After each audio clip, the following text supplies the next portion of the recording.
오늘 우리에게 주시는 하나님의 말씀은 예레미야 19장 1절로 13절 말씀입니다.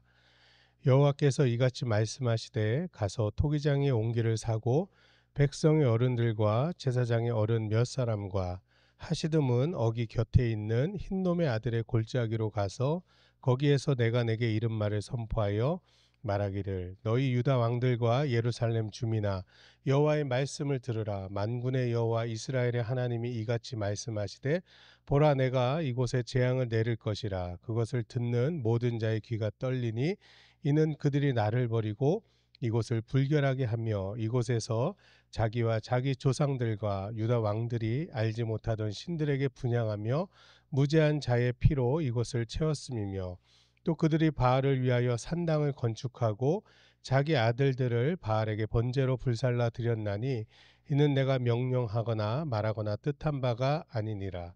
그러므로 보라, 다시는 이곳을 도벳이나 흰놈의 아들의 골짜기라 부르지 아니하고 오직 죽음의 골짜기라 부르는 날이 이를 것이라. 여호와의 말이니라. 내가 이곳에서 유다와 예루살렘의 계획을 무너뜨려 그들로 그 대적 앞과 생명을 찾는 자의 손의 칼에 엎드러지게 하고 그 시체를 공중의 새와 땅의 짐승의 밥이 되게 하며 이 성읍으로 놀람과 조롱거리가 되게 하리니 그 모든 재앙으로 말미암아 지나는 자마다 놀라며 조롱할 것이며 그들이 그들의 원수와 그들의 생명을 찾는 자에게 둘러싸여 곤경에 빠질 때 내가 그들이 그들의 아들의 살, 딸의 살을 먹게 하고 또 각기 친구의 살을 먹게 하리라 하셨다 하고, 너는 함께 가는 자의 목전에서 그 옹기를 깨뜨리고 그들에게 이르기를 만군의 여호와께서 이와 같이 말씀하시되 사람이 토기장이의 그릇을 한번 깨면 깨뜨리면 다시 완전하게 할 수 없나니 이와 같이 내가 이 백성과 이 성읍을 무너뜨리리니 도벳에 매장할 자리가 없을 만큼 매장하리라. 여호와의 말씀이니라. 내가 이곳과 그 가운데 주민에게 이같이 행하여 이 성읍으로 도백 같게 할 것이라. 예루살렘 집들과 유다 왕들의 집들이 그 집 위에서 하늘의 만상에 분향하고 다른 신들에게 전제를 부음으로 더러워졌은즉 도벳 땅처럼 되리라 하셨다 하라 하시니. 하나님의 명령과 말씀과 뜻을 거역하여 깨어진 옹기가 되어버린 유다를 묵상합니다. 오늘 주시는 말씀을 듣고 내 죄를 깨닫고 회개하여 유다와 같이 깨어진 옹기가 아니라 귀하게 쓰임받는 하나님의 사람이 되게 인도하여 주시옵소서. 예수님의 이름으로 기도합니다. 아멘. 오늘 큐티인의 제목은 깨어진 옹기 유다입니다. 지난 18장에 이어 오늘도 토기장이의 비유가 나옵니다. 18장의 토기장이의 비유와 오늘 본문이 차이점이 있다면 18장의 비유는 토기장이가 진흙으로 옹기를 만들다가 잘못되면 다시 진흙을 반죽하여 다른 것을 만들 수 있었는데, 오늘 토기장이의 비유는 이제 다시가 없다는 것입니다. 잘못 만들어진 옹기는 그냥 깨트려 버린다는 것입니다. 이 말은 다시 만들 수 없다는 것입니다. 완전히 끝이라는 말입니다. 사람에게 있어서 가장 절망적인 순간은 언제일까요? 바로 내일이 없다는 것을 아는 순간이 아닐까요? 오늘 말씀을 통해 왜 유다가 이렇게 깨어진 옹기와 같은 신세가 되었는지 살펴보고, 이런 깨어진 옹기와 같은 심판을 당하지 않으려면 어떻게 해야 하는지 함께 묵상해 보도록 하겠습니다. 첫 번째로, 하나님이 명령하거나 말하거나 뜻한 바가 아니면 행하지 말아야 합니다. 1절에서 5절 내용입니다. 예레미야는 지속적으로 유다 백성들에게 회개하고 돌아오라고 외칩니다. 하나님은 참 다양한 방법으로 이들의 죄를 깨닫게 하시려고 이제 노력하시는 것 같습니다. 1절에 보니 이번에는 토기장에 가서 옹기를 사라고 합니다. 그리고 백성의 어른들, 제사장의 어른 몇 사람과 함께 흰놈의 아들의 골짜기로 가라고 하십니다. 구원을 위해 애쓰는 사람은 이렇게 여러 가지 방법을 사용하여 설득하려는 수고를 해야 합니다. 말로 못 깨달으면 할 수만 있으면 눈에 보이는 것을 보여주며 말씀을 전하는 것도 필요합니다. 제가 지금 우리들 교회에 시니어 부인 SG 공동체를 섬기고 있었는데, 이전에 이제 미취학부를 섬겼습니다. 4살에서 8살까지 아이들에게 이제 설교를 하려면 말로만 해서는 안 되고 뭔가 이제 눈에 보이는 것을 사용해서 설교를 해야 효과적입니다.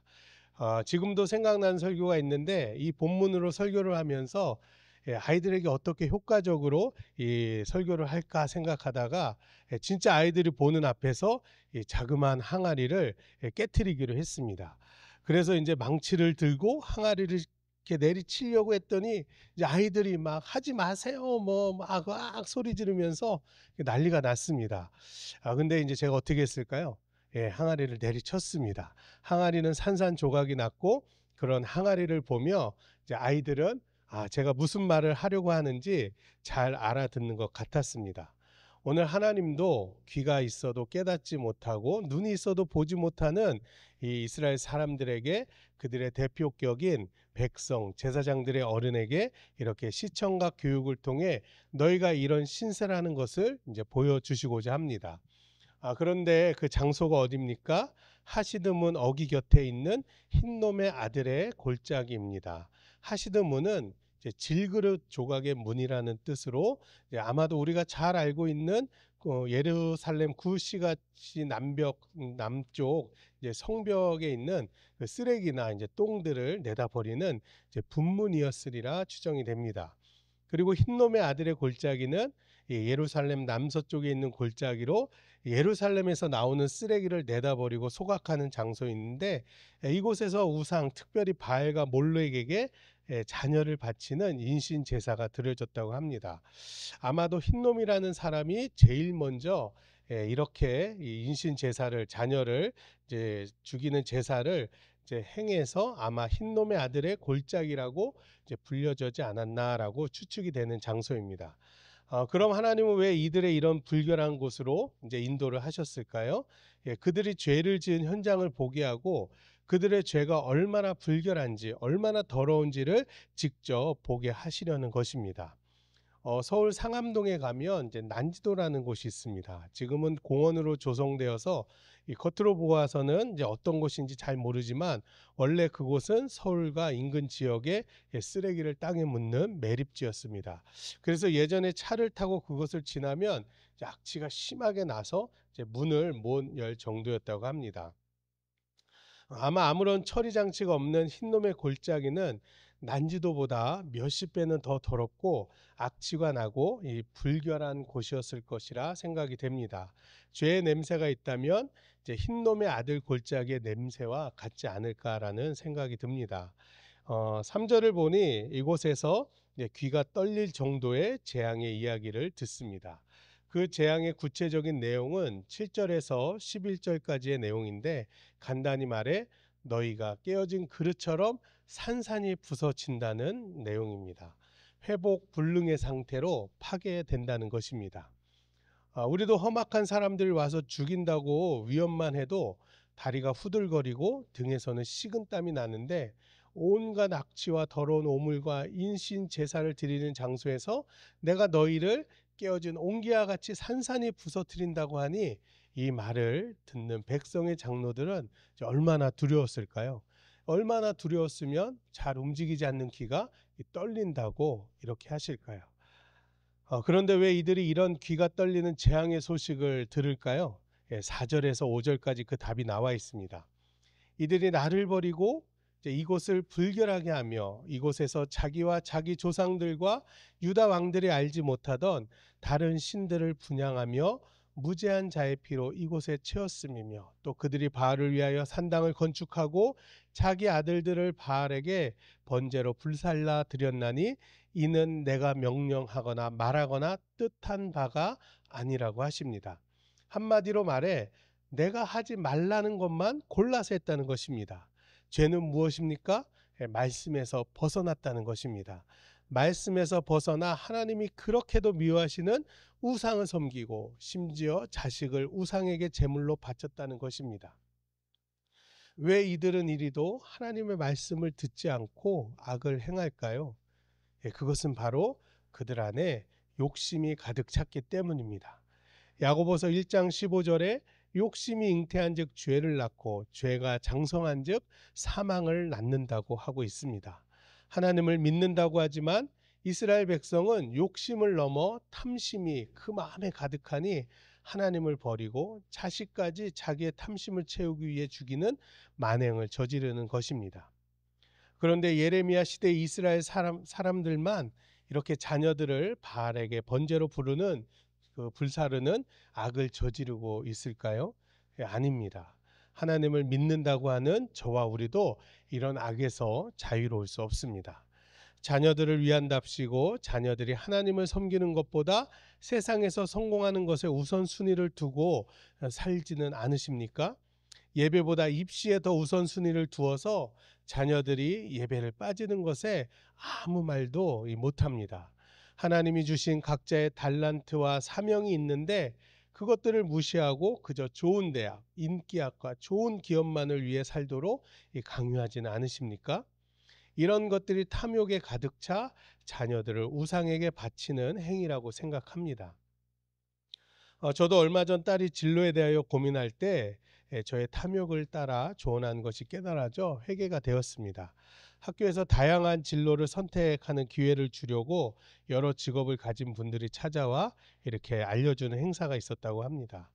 그중 하나가 회계 관련 직업에 대한 소개였는데 딸이 수학을 좀 좋아하다 보니 관심을 가지고 들었고 회계사라는 직업에 매력을 느꼈다고 하며 저에게 회계사에 대해서 물어왔습니다.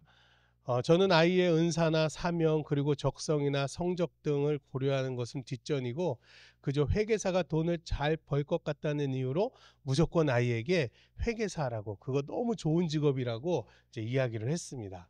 더욱이 저희 목장의 부목자님이 이 회계사이셔서 아이를 데리고 이것저것 물어보면서 도와주었습니다. 그런데 얼마 전 아이가 자기가 체육 선생님이 되고 싶다며 체대 준비반에 들어가고 싶다고 하였습니다. 왜 체육 선생님이 되고 싶냐고 물어보니 자기가 힘들 때 체육 선생님이 이야기도 많이 들어주시고 도움을 주셔서 자기도 그런 체육 선생님이 되고 싶다는 것이었습니다. 물론 체육 선생님도 너무 괜찮은 직업입니다. 그런데 이제 아이가 이 체육 선생님보다는 돈을 더 잘 벌 수 있는 회계사가 되면 좋겠다는 마음, 그 탐심이 제 안에 가득했습니다. 그래서 심지어는 하나님께 아이가 회계사의 꿈을 버리지 않도록 이렇게 기도라도 하고 싶은 그런 심정이었습니다. 오늘 말씀을 준비하며 자녀를 통해서라도 물질을 더 가지고 싶은 저의 탐심이 여전히 내 안에 있다는 것을 보게 하신 하나님께 감사를 드리고 말씀이 없었다면 저도 자녀를 세상 성공의 바알에게 번제로 불사르는 자가 될 수 있음을 깨닫고 회개를 하였습니다. 적용 질문 드립니다. 내가 따르지 않는 하나님의 명령, 말씀, 뜻은 무엇입니까? 나의 탐심으로 자녀를 힘들게 하는 것은 무엇입니까? 두 번째로 하나님이 깨뜨리시면 회복할 사람이 없습니다. 6절에서 11절 내용입니다. 토기장이에게서 옹기를 사서 백성들의 장로들을 데리고 흰놈의 골짜기로 가라 명령을 받은 예레미야는 그곳에서 귀가 떨리는 큰 재앙의 소식을 전하라는 명령을 받습니다. 6절부터는 구체적인 재앙의 내용들이 언급됩니다. 6절에 그러므로 보라 다시는 이곳을 도벳이나 흰놈의 아들의 골짜기라 부르지 아니하고 오직 죽음의 골짜기라 부르는 날이 임한다고 하십니다. 마태복음 5장 22절에 형제에 대하여 나가라 하는 자는 공에 잡혀가게 되고 미련한 놈이라 하는 자는 지옥불에 들어가게 되리라 라는 말씀이 있는데 여기서 지옥을 뜻하는 헬라어는 게헨나입니다. 지옥을 뜻하는 이 게헨나는 흰놈의 아들의 골짜기를 의미하는 히브리어 게 흰놈을 음역한 것입니다. 그러니 지옥과 같은 곳이 이곳 흰놈의 골짜기인데 이제는 아예 대놓고 죽음의 골짜기로 부르겠다는 것입니다. 말만 죽음의 골짜기가 아니라 10절에 보면 매장할 자리가 없을 정도로 죽음이 넘치는 시신의 산이 된다는 것입니다. 생명에 전혀 찾아볼 수 없는 죽음의 골짜기로 만들어버리는 재앙을 내리신다는 것입니다. 아무리 노력해도 하나님이 깨트려 버리시면 인간의 노력은 이제 한낱 물거품이 되고 맙니다. 이들은 어떤 계획을 가지고 있었습니까? 18장 12절에 보니 토기장이의 손에 있는 진흙을 통해 경고의 말씀을 듣고도 이들은 악한 길에서 돌이키기는커녕 이는 헛되니 우리의 계획대로 행하여 각기 악한 마음이 완악한 대로 행하겠다고 이렇게 이야기를 합니다. 여전히 자기의 탐욕대로 자신의 생각대로 행하고자 합니다. 그러자 결국 7절의 말씀처럼 대적의 칼 앞에 엎드러지고 시체를 공중의 새와 땅의 짐승의 밥이 되고 마는 그런 저주를 받습니다. 어떤 나라나 마찬가지로 시신이 드러나고 훼손되는 일은 수치스러운 일이고 저주를 당하는 일입니다. 이런 것은 나라가 질서가 무너지고 망하게 되면 발생하는데 이를 통해 이스라엘이 완전히 망하게 된다는 것을 알 수 있습니다. 하나님이 다스리시는 하나님을 섬기는 나라가 이제는 조롱거리가 되고 원수들에게 둘러싸여 먹을 것이 없어 9절 말씀처럼 아들의 살을, 딸의 살을, 그리고 친구의 살을 먹게 될 것이라 하십니다. 그런데 이 일이 실제로 일어났습니다. 아람과 전쟁을 벌이던 북이스라엘이 사마리아에서 포위당했을 때도 이런 끔찍한 일이 일어났고, 바벨론과의 전쟁 중에도, 그리고 AD 70년경 예루살렘이 로마에 포위당했을 때도 같은 일이 일어났습니다. 유대 역사가 요세푸스의 유대 전쟁사에 의하면 어머니들이 잔인한 방법으로 어린 아이들을 살해했으며 식구들은 서로 매복한 상태로 기다렸다가 무엇이든 먹을 것만 있으면 움켜잡았다고 당시의 상황을 증언해주고 있습니다. 이런 끔찍한 일들은 하루아침에 일어난 것이 아닙니다. 하나님이 계속 경고를 하시는데도 그 경고를 무시하니 결국에는 깨어진 옹기처럼 깨어지고 다시는 완전히 할 수 없는, 완전히 회복할 수 없는 그런 지경이 되고 마는 것입니다. 하나님의 말씀을 무시하고 자신의 옳은 소견대로 탐욕을 행한 결과는 이렇게 너무나 끔찍한 것입니다. 며칠 전 제가 사역하고 있는 SG 공동체에서는 시니어 선교대회에 참석을 하였습니다. 여러 주제 강의를 했는데 그중 북한 선교에 대한 강의를 들었습니다. 지금의 북한의 실정은 말 그대로 죽지 못해 살고 있고 곳곳에서 굶어 죽는 사람들이 나오고 있다고 합니다. 시체의 산이 이루고 있다고 합니다. 특히 어린 아이들의 사정은 형편이 없었습니다. 먹지 못해 제때 성장이 안 되어 초등학생이 유치원생 같은 모습이었고, 중학생은 초등학생, 고등학생은 중학생 같은 모습이었습니다.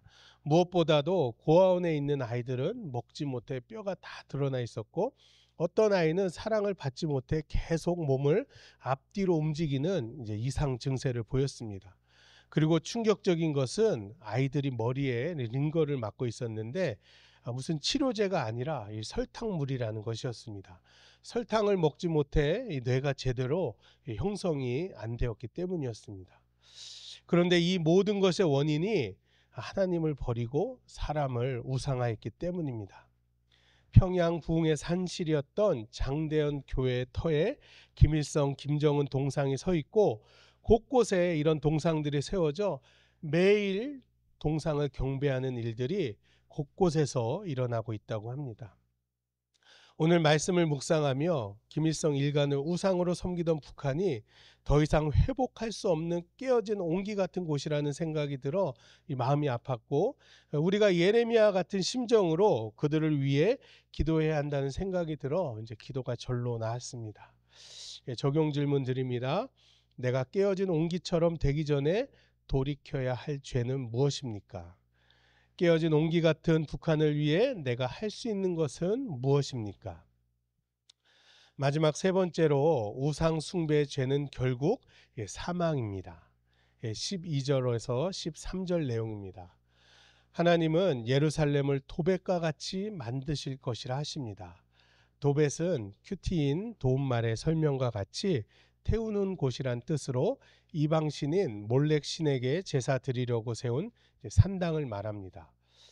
도벳과 같이 만드신다는 의미는 앞서 6절 말씀처럼 죽음의 골짜기로 만들어 버리시겠다는 것입니다. 우상을 섬기는 자들의 성지에서 이제 저주를 받아 수많은 시신이 가득한 죽음의 땅이 된다는 것입니다. 하나님은 왜 도벳을 저주의 땅이 되게 하십니까? 너무 당연한 이야기지만 하나님을 섬기라고 만드신 예루살렘에 이렇게 각 지배 위에서 그들이 13절 말씀처럼 하늘의 만상에 분향하고 다른 신들에게 전제를 부음으로 거룩한 도성을 더럽혔기 때문입니다. 이 더럽혔다는 의미의 단어 하테메임은 레위기에 문둥병에 관련된 규례에 쓰인 단어입니다. 문둥병에 걸려 더럽혀진 것들은 율법에 의하면 다 태워지고 파괴되어야 했습니다. 하나님의 도성 예루살렘의 전역이 이렇게 문둥병에 걸린 것처럼 더럽혀져 다 불태워지고 파괴되어야 한다고 예레미야는 경고하고 있는 것입니다. 앞서 북한 이야기를 말씀드렸는데 이 북한만 이렇게 깨어진 그릇과 같은 처지일까요? 아니라는 생각이 듭니다. 오히려 풍족하고 정말로 이렇게 우리가 정말 부족함 없이 살고 있는 이곳이, 그리고 말씀을 묵상한다고 하는 저와 우리 성도님들이 도백과 같이 더럽혀진 땅은 아닐까라고 한번 생각해 봤으면 좋겠습니다. 오늘은 주일입니다. 혹시 주일에 교회에 오는 목적이 하나님을 예배하는 것이 아니라 다른 기대를 가지고 오시지는 않으십니까? 부자가 되거나 자녀가 잘 되거나 주식이 오르거나 좋은 곳으로 이사 가거나 등등 이런 또 다른 목적이 있지는 않으신지 생각해 보았으면 좋겠습니다. 물론 하나님은 우리에게 복을 주시는 분입니다. 그러나 최고의 복은 구원받는 것이고 하나님을 믿는 믿음입니다. 그 외의 것들은 하나님을 온전히 믿을 때 부수적으로 따라오는 것입니다. 부수적인 것들, 다시 말해 비본질적인 것들을 따르며 섬기는 자들은 결국 오늘 말씀처럼 하늘의 만상에 분향하고 다른 신들에게 전제를 부음으로 더럽혀져 도백과 같이 버림을 받게 될 뿐입니다. 적용 질문 드립니다. 주일에 내가 교회 오는 목적은 무엇입니까? 하나님보다 더 관심을 가지고 있는 것은 무엇입니까? 사랑하는 성도 여러분, 깨어진 옹기와 같이 심판을 당하지 않으려면 첫째, 하나님이 명령하거나 말하거나 뜻한 바가 아니면 행하지 말아야 합니다. 둘째로, 하나님이 깨트리시면 회복할 사람이 없다는 것을 알아야 됩니다.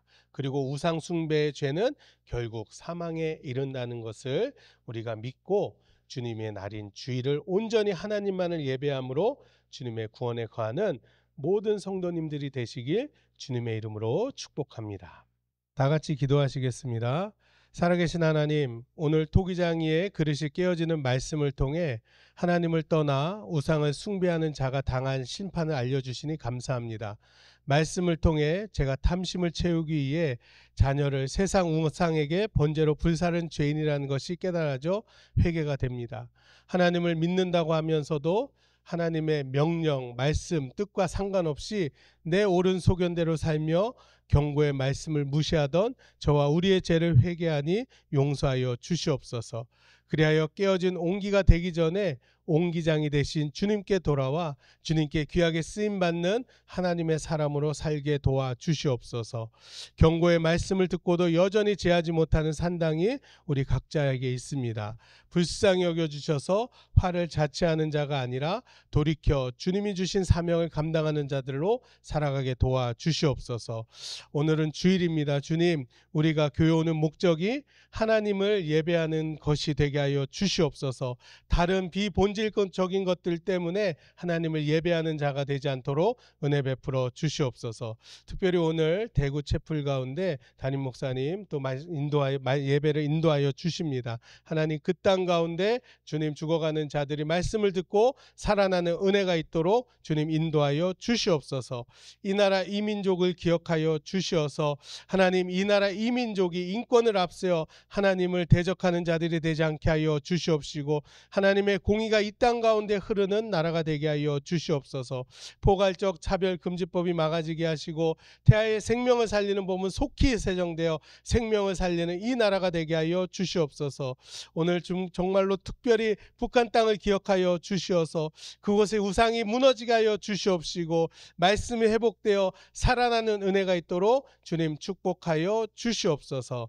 감사하며 예수님의 이름으로 기도합니다. 아멘.